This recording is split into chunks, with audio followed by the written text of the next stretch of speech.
The book's about pension systems across the world, how they've changed in recent years, and what the UK, which is going through its own process of change, can learn from those systems in the context of similar challenges, which are demographic pressures, which are really meaning that systems are moving from collective provision towards increasing individual provision.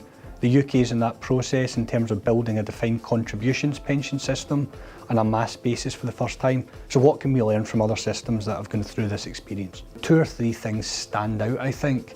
The first is that the UK system of defined contribution mass pension saving, auto-enrolment as it's commonly known, it's not compulsory. There is a nudge towards individuals joining the schemes. You have to opt out rather than opt in. But unless the system is efficient in delivering value for money, there is a danger, which the book emphasises, that citizens will vote with their feet if they don't feel they're getting value for money. So how do you ensure value for money? Well, it seems to me there's 3 things that emerge from looking at systems around the world. Governance of pension systems has to be outstanding. That means trustees playing a really significant role throughout the system to ensure that there is transparency.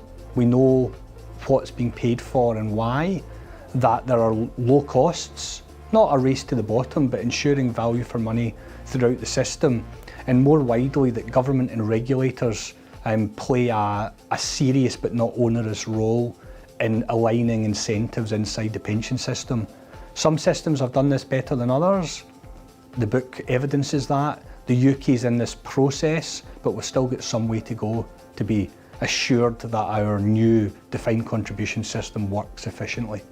Well, the sustainability of pension systems is a theme throughout the book, with fiscal and demographic pressures bearing down on societies and states. But in the pension scheme side of things, in workplace pensions, investment returns of course matter a lot, and actually that's a role where fund managers are the key players. So how do we ensure that investment returns are as sustainable as possible? And by that I mean it's not just about chasing the highest return, it's about trying to reduce volatility to ensure that pension schemes have some certainty or higher probabilities of meeting their requirements. So that's a role where investment is absolutely critical, and certainly as the UK market matures, particularly with the new pension freedoms, then trying to provide products which both yield return